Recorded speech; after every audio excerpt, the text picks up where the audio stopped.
Bonjour, merci de regarder cette nouvelle chronique ayurvédophile. Aujourd'hui, on va faire le point sur la constitution ayurvédique d'une nouvelle personne qui s'appelle Aurélien Barraud. Vous l'avez peut-être déjà vu, il est passé ces derniers temps plusieurs fois à la télé sur des chaînes nationales. Il a un projet intéressant écologique.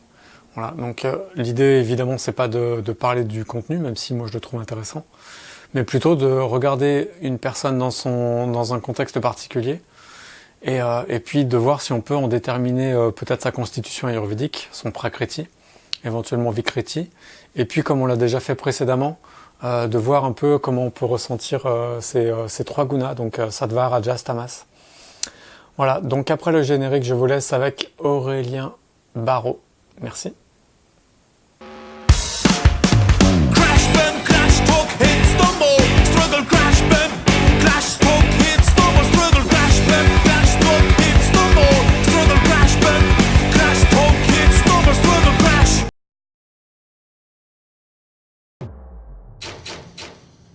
Aurélien Barraud, animal riche, en effet, c'est vous, hein, on est tous des animaux. Animal étrange en tout cas. Animal étrange. Aurélien Barraud, le constat est sans appel, le constat quant à l'effondrement de la biodiversité, quant aux ravages que nous faisons subir à notre environnement, aux plantes, aux animaux, à tous ceux qui nous entourent. Et pourtant, il y a comme une forme d'apathie générale, de temps en temps un frémissement lorsqu'une pétition, lorsqu'un Jean Jouzel, lorsqu'un scientifique alerte sur ce qui est en train de se passer. Comment l'expliquez-vous ? Oui, je ne l'explique pas, mais je la constate. Je crois que peut-être l'amplitude, l'ampleur, l'immensité et, je dirais, presque l'impensabilité de la situation à laquelle on fait face nous oblige à entrer dans une forme de déni qui est absolument insupportable, qui n'a absolument aucun sens, mais qui, effectivement, est une solution de facilité. Alors, il y a des neurobiologistes qui se penchent sur la question et qui disent que c'est peut-être un biais cognitif qui concerne l'individu, l'homme, le cerveau humain a été façonné pendant des millions d'années par l'évolution pour répondre pour répondre de manière immédiate, pour vouloir des gains immédiats à court terme. Et donc le long terme, c'est impossible. Oui, en même temps, on élève nos enfants et on les envoie à l'université, suivre des cours d'astrophysique naturellement. Donc c'est pas tout à fait vrai cette analyse. C'est peut-être une piste de réflexion, mais c'est pas suffisant. Bon, je crois que quand on veut, on peut. Il faut quand même être sérieux. On peut pas se cacher derrière des tropismes fondamentaux. On pourrait faire face si on désirait. Alors, quand on veut, quoi faire ? Empêcher l'effondrement ou l'effondrement est déjà arrivé ? Oui, alors ça c'est une très bonne question. Ça dépend ce qu'on appelle l'effondrement. Si on parle de l'existence de la vie humaine, manifestement l'effondrement n'a pas eu lieu, les humains sont toujours là, nous allons plutôt bien pour la plupart d'entre nous, encore que ce n'est pas forcément vrai à l'échelle globale.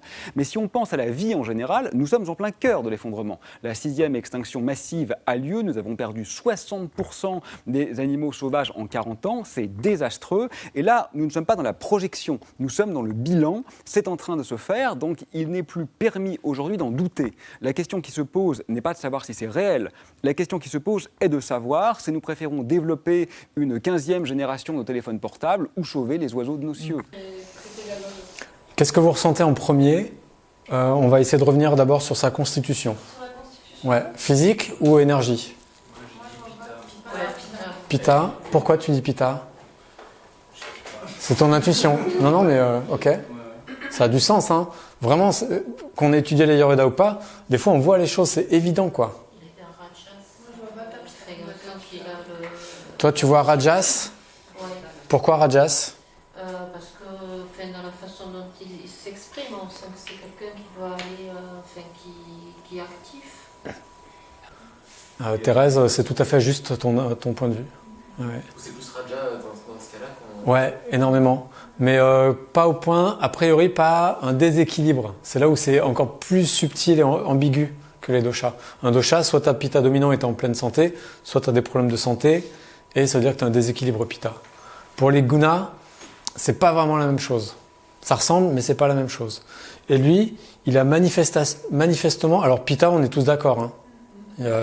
Le vata, moi je le vois pas vraiment. Ok, il a l'air assez fin, mais il n'a pas d'irrégularité, il n'a pas forcément de sécheresse. Il a peut-être... Pitta, c'est le feu et l'eau. D'accord ? Un autre exemple. Après, on revient là-dessus. Kapha. Kapha, c'est l'eau et la terre. Donc on dit, ouais, Kapha, c'est des gens qui sont lourds, qui sont peut-être obèses, etc.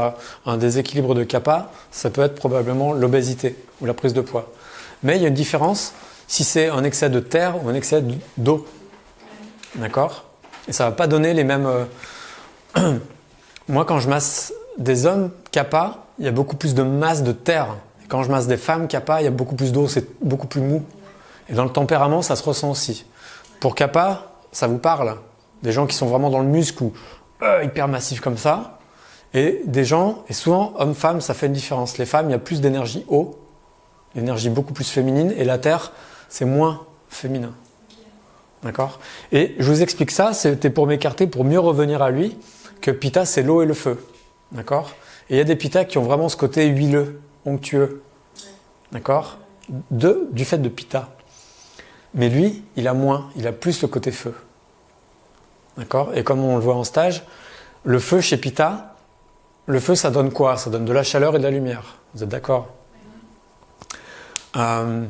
Une ampoule électrique, elle donne 90% de son énergie est destinée à faire de la lumière et le reste en chaleur.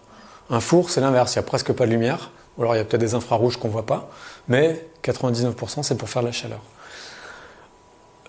Chez un être humain, c'est quoi chaleur et lumière? Chaleur, c'est vraiment le feu du ventre, le feu qu'il y a dans le corps, et la lumière, c'est ça. Donc la lumière, c'est un niveau vibratoire plus élevé.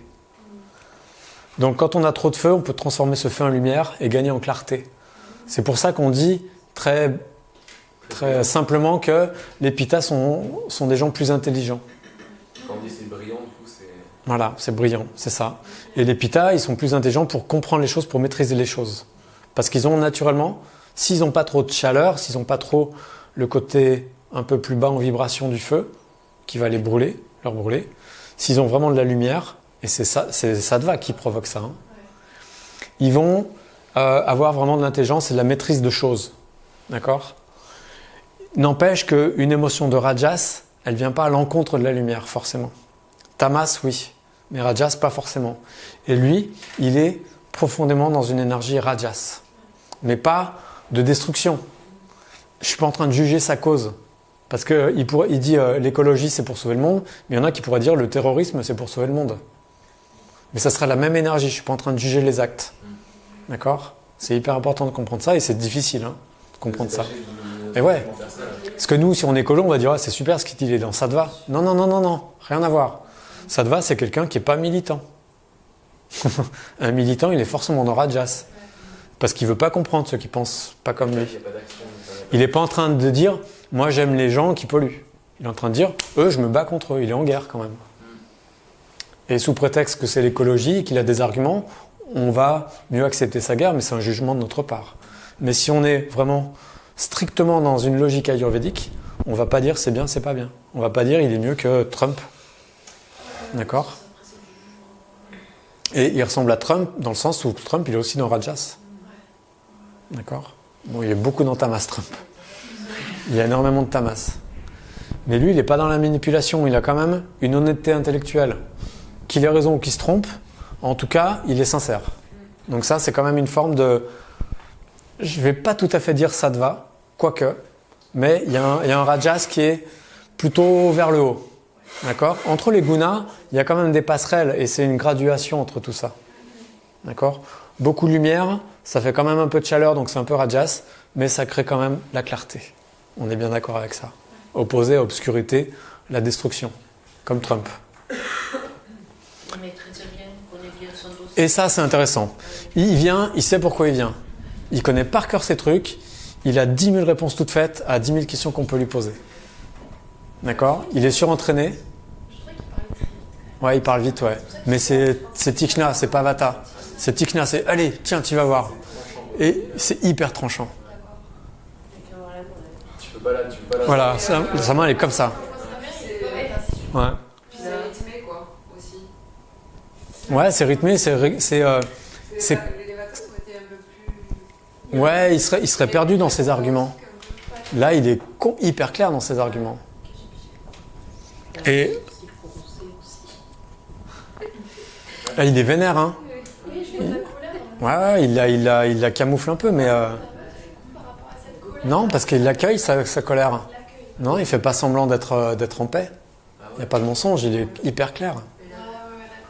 voyez? Je pense que c'est ça qui est intéressant, c'est que dans ce personnage-là, après c'était plus, pas dans le jugement non plus, mais c'est qu'il s'est assumé quoi. Ouais. Vraiment, quoi. Mais un mec qui va poser une bombe, c'est assumé aussi. Ouais, ouais. Et lui, c'est pas Raja, c'est Tamas. Ouais, Vous voyez? Là, on en parle, il y en a qui connaissent ces concepts depuis un quart d'heure, quoi. Ouais. Mais c'est des concepts qui sont très compliqués à manipuler. Mais il n'empêche que comme tout en Ayurveda, même en comprenant un tout petit peu, on peut déjà commencer à jouer avec. Et d'ailleurs, tout ce que vous dites, c'est pertinent. Même ceux qui connaissent pas, qui n'ont pas étudié l'Ayurveda. D'accord? Donc Rajas qui va vers Sattva. Qui va vers Sattva. Mais il y a vraiment... il y a des gens qui sont vraiment dans une logique de paix universelle et qui sont quand même dans Rajas. D'accord? Jésus, il était vraiment dans Rajas. Il allait au fond des choses. Mais il avait une clarté, il avait une ouverture, il avait un éveil spirituel, mais il avait quand même un côté guerrier. Il était sûrement Pitta, Jésus. Et lui, ben, il a les cheveux longs. C'est bien une preuve. C'est bien une preuve.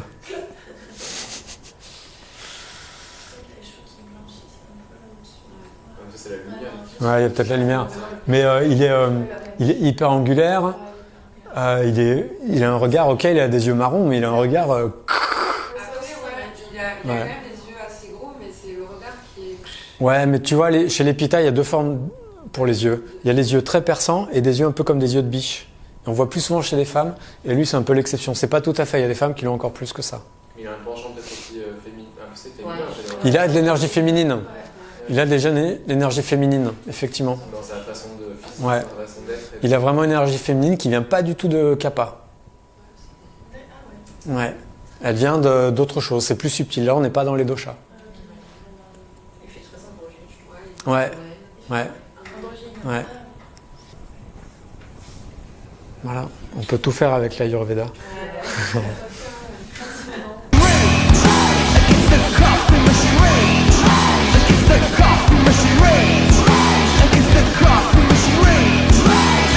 Coffee machine.